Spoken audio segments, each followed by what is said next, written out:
السلام علیکم اسٹوڈینٹس، کیسے ہیں آپ لوگ؟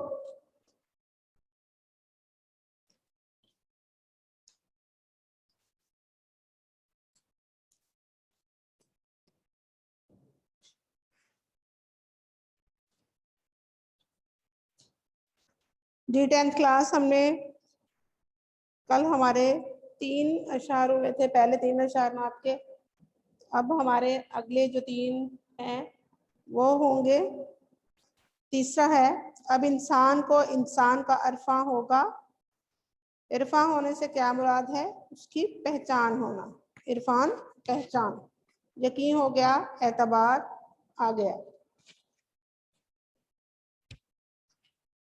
شاعر جو ہے حضور صلی اللہ علیہ وآلہ وسلم کی آمد پہ کہہ رہے ہیں کہ اب انسان کو انسان کا عرفان ہوگا، پہچان ہوگی.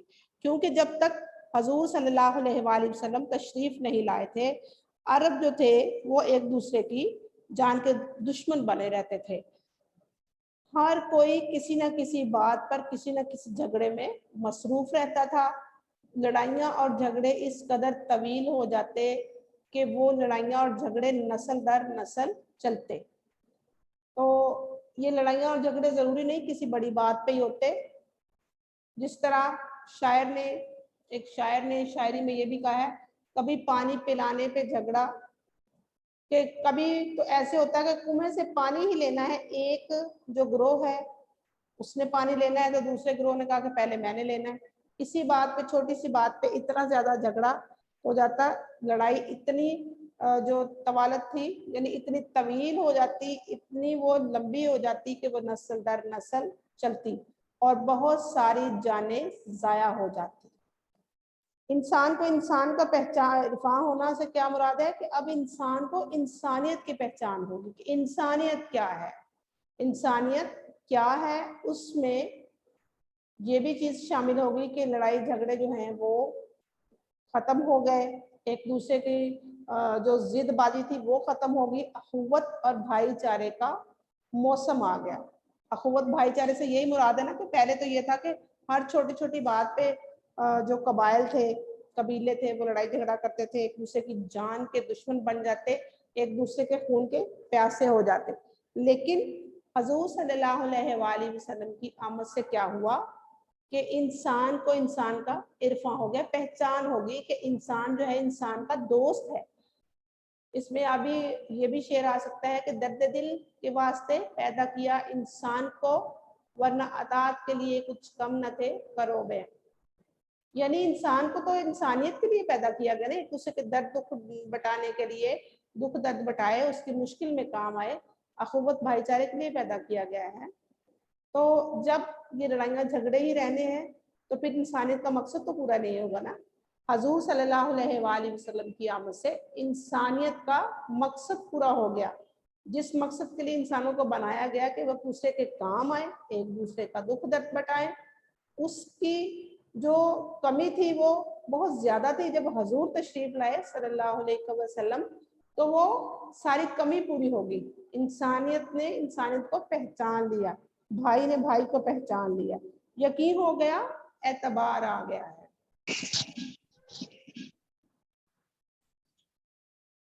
ان کو اب اس چیز کا یقین ہو گیا ہے کہ اب انسانیت جو ہے وہ انسانیت کا بھلا کرے گی، ایک دوسرے کے ساتھ وہ بھلائی کریں گے اور وہ اس چیز کو دیکھیں گے، محسوس کریں گے کہ انسان بنا کس لیے ہے، اس کے بنانے کا مقصد کیا ہے.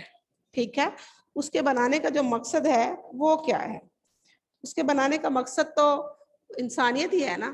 جب وہ پورا نہ ہوا تو پھر کیا فائدہ ہوا انسان کا دنیا میں آنے کا، اس کی پیدائش کا. نعت میں شاعر جو ہے وہ اپنے جذبات کو اس طرح بیان کر رہا ہے کہ حضور صلی اللہ علیہ وآلہ وسلم کی آمد سے انسانوں کو کیا فائدہ ہوا ہے. انسانوں کو یہ فائدہ ہوا ہے کہ انہوں نے ایک دوسرے کو پہچان لیا ہے کہ ہم نے ایک دوسرے کے ساتھ کیسے رہنا ہے، کیسا تعلق انسان کا انسان کے ساتھ ہونا چاہیے. یعنی انسانوں نے انسانیت کب سیکھی؟ حضور صلی اللہ علیہ وآلہ وسلم کی آمد سے. جس طرح آپ کو میں پہلے بھی بتاتی ہوں کہ جب تک حضور صلی اللہ علیہ وآلہ وسلم تشریف نہیں لائے تھے انسان جو تھا وہ حیوانیت کی زندگی گزار رہا تھا.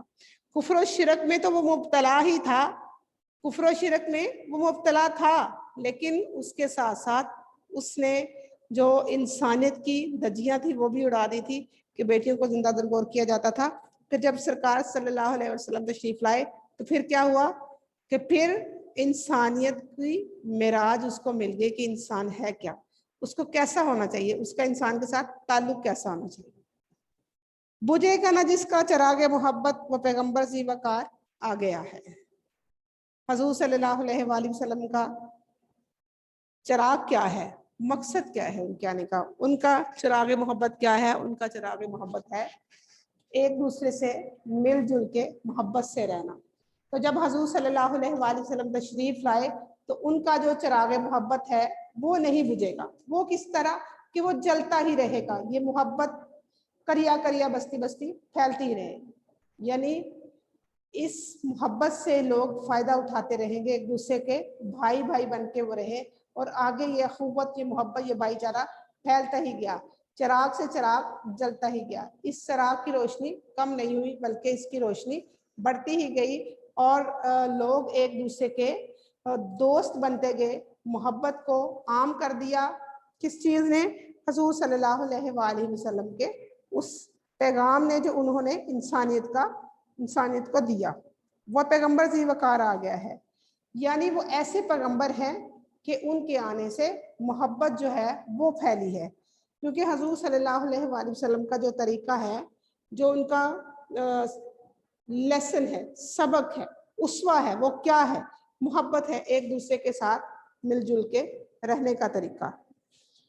تو ایسی صورت میں جب آپ سرکار صلی اللہ علیہ وآلہ وسلم کا جو طریقہ ہے وہ محبت ہے, تو یہ محبت کا جو چراغ ہے وہ کبھی بھی نہیں بجھے گا. یہ چراغ جلتا ہی رہے گا اور اس چراغ کی روشنی آگے سے آگے پھیلتی ہی رہے گی. حضور صلی اللہ علیہ وآلہ وسلم کی جو انسانیت کو دی ہوئی محبت ہے اس کی مثال ایسے ہے کہ ایک چراغ سے دوسرا چراغ, دوسرے چراغ سے تیسرا چراغ, یہ چراغ جلتے ہی رہے, آگے روشنی پھیلتی ہی رہی. تو حضور صلی اللہ علیہ وآلہ وسلم کو وہ پیغمبر ذی وقار کہا گیا ہے کہ جن کے آنے سے محبت پھیلی ہے. کیونکہ اللہ تعالیٰ نے خود قرآن کریم میں ارشاد فرما دیا کہ لقد کان لکم اسوۃ حسنہ, کہ بے شک مومنو تمہارے واسطے میرے پیغمبر کا جو طریقہ ہے وہ کیا ہے, بہترین نمونہ ہے. حضور صلی اللہ علیہ وآلہ وسلم کا جو طریقہ ہے وہ کیا ہے, بہترین نمونہ ہے. آپ سرکار صلی اللہ علیہ وآلہ وسلم کا جو راستہ ہے صراط مستقیم ہے, اس پر چل کے ہر کوئی کامیابی حاصل کر سکتا ہے, کیونکہ آپ کا طریقہ بہترین طریقہ ہے. زمانے کو اب اپنی منزل مبارک کے ایک خضر صد راہ گزار آ گیا ہے. شاعر کہہ رہے ہیں کہ حضور صلی اللہ علیہ وآلہ وسلم کی آمد ایسی آمد ہے کہ اب زمانے کو اپنی منزل مبارک ہو. یعنی جو دنیا والے ہیں جب حضور صلی اللہ علیہ وسلم تشریف لائے تو ان کو مبارکبادیں دی جا رہی ہیں کہ تمہیں اب اپنی منزل مبارک ہو. منزل کس طرح مبارک ہو کہ جب حضور صلی اللہ علیہ وآلہ وسلم تشریف نہیں لائے تھے تو انسانیت بھٹکی ہوئی تھی اپنے راستے سے. انسانیت کیسے بھٹکی ہوئی تھی, بتوں کی پوجا کی جا رہی تھی, چاند